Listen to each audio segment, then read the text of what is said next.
Man, don't be sneaking up on me like that, man. Spying on my dance moves. Welcome to chess, ladies and gentlemen.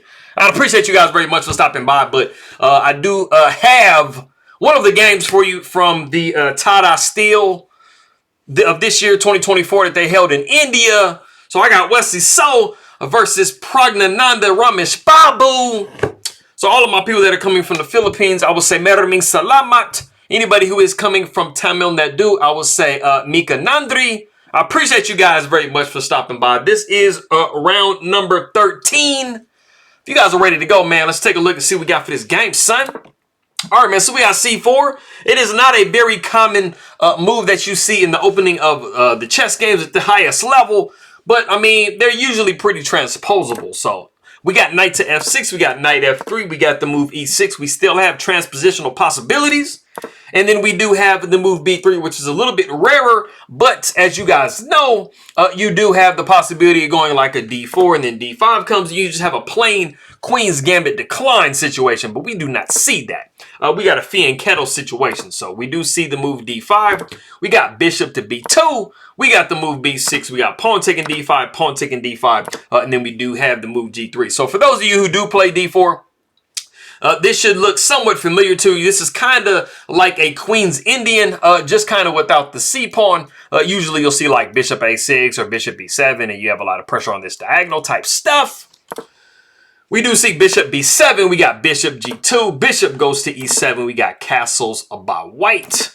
We got castles by black. We got the move E3. We got C5. We got D4. So even though everything is somewhat kind of delayed, you see that we pretty much have kind of like a D4 opening. So a lot of the ideas that you had in D4 openings are going to be present here. You got the E3 move. You got a fianchetto over here.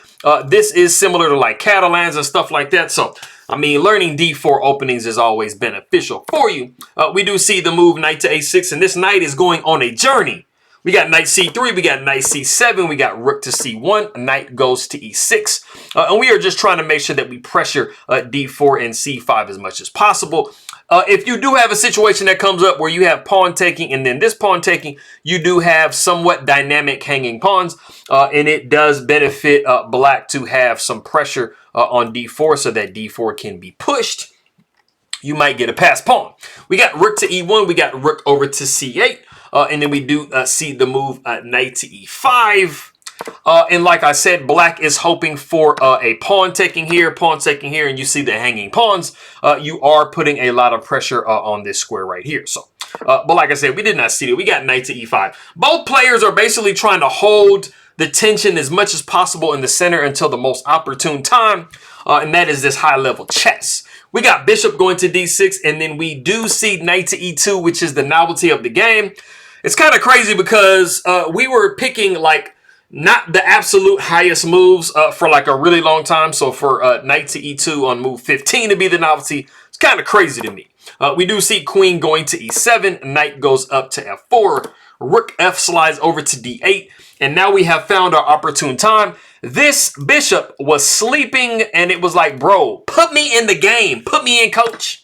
Pawn takes C5, and we got pawn taking C5. So black has gotten their hanging pawns. They do have this bishop kind of blocking the line of sight for the rook, and the queen has moved over. So black definitely has to make some preparations to improve their position just a little bit.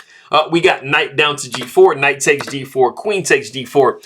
And like I said, this bishop was sleeping real quick, and you can see that it is very much alive right now.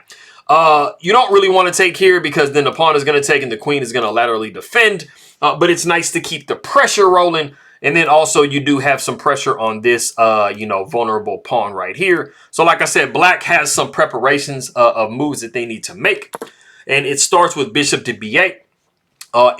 This is clearing the line of sight for this rook and making sure that we do not block this rook. But white is definitely for choice in this position here. You have moves like knight to H5, threatening so much more on this square on G7. We got rook C to D1, adding pressure to D5. We got the move C4. And this is actually a very critical point because white has the ability to play a really, really strong move here.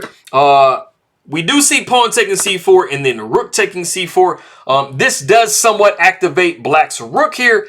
You did have the option in this position here after you see the move c4 to go knight taking d5 in this position. You're pretty much forcing a bishop trade because it is questioning the queen. And like I said, you do have a massive amount of pressure here.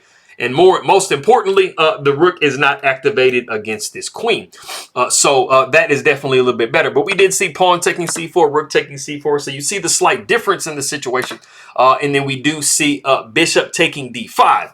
We have actually reached a position in the game. Black has a monster move that they can make in this position. If you want to pause the video and try to guess that move, go ahead and do so.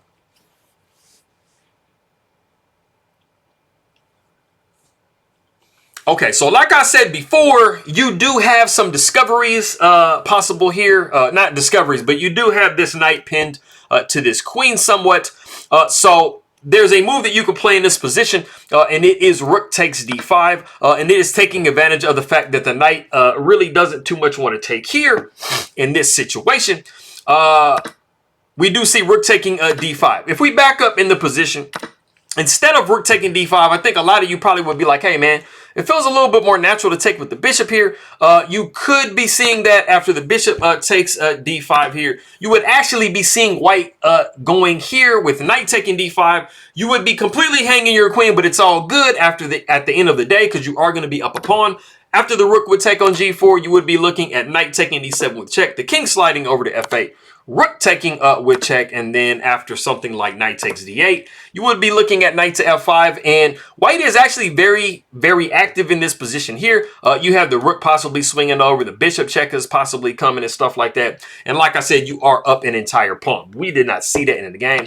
We did see rook taking d5, so it is a little bit of a different situation.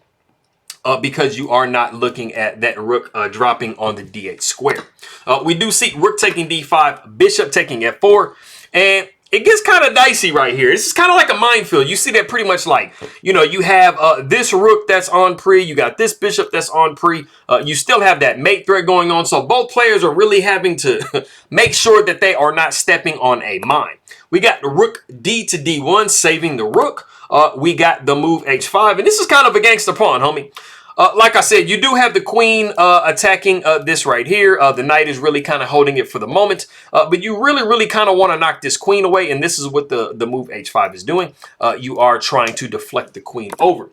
We do see queen going to e2. And then we do see the move knight to g5. And this is crazy because the computer is saying that this is a blunder. It does love this just a little bit more. So knight going to g5, it does hang the exchange, which is what we see in the game. You are already down in exchange if you're black. You really don't want to hang another exchange. And then you have some threats also here, stuff like that. So you don't want to do that. So backing up in the position, instead of knight to g5, the computer did really love rook to e4. And you really don't want to capture here something like this because the knight is going to capture and exploit this pin. You got the queen possibly coming in. You got checks here. The rook can swing over. You just really have too much activity if you're black in this position. So you would probably see after rook to e4, maybe like a queen to b5. Just kind of clearing yourself out of dodge. This bishop is hanging forever. So going back, we did see knight to g5. You got queen taking c4, knight to f3 with check. Now, you do kind of have to navigate this correctly, so you have to be comfortable with bringing your king out into the open. So after the king went to f1, you see knight taking h2 with check, king going up to e2. Like I said, you got to do some shuffling. So the dance moves that you saw earlier in the video, you kind of have to do that if you're white. But we do see queen going to g5, and I mean, like I said, the bishop is just on pre for life, and For those of you that are noticing, I mean, this is not good for this bishop to just be on pre. I mean, you can kind of come in here with the check. Maybe you can come in here with the check. But the king is going to flee in this direction and go on vacation over there. So this is what we see in the game. We got pawn taking f4 because Wesley So's like, bro, you know what? I feel like you're just giving me a bishop. And that is exactly what happened. Queen slides over to f5. We got king over to d2. Knight goes to f3 with check, and then we move the king over to c1, and then we have queen going over to a5, and then we have queen to c3, and it is in this position that Praggnanandhaa resigns the game.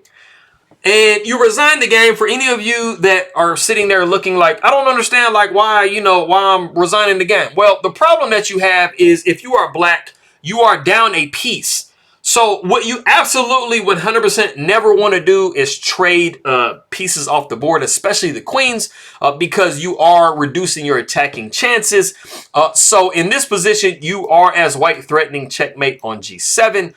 So you can't just move the queen anywhere, and there's nowhere the queen can go to try to defend, like here or, kind of like on any one of these squares or anything. So you are forced to trade in this position. So you would be seeing the queen taking here and then the bishop taking here. And I mean, basically the best thing that black can do is try to trade here. But you are down just too much material in this position. So in light of that, you do see Pragg resigning the game.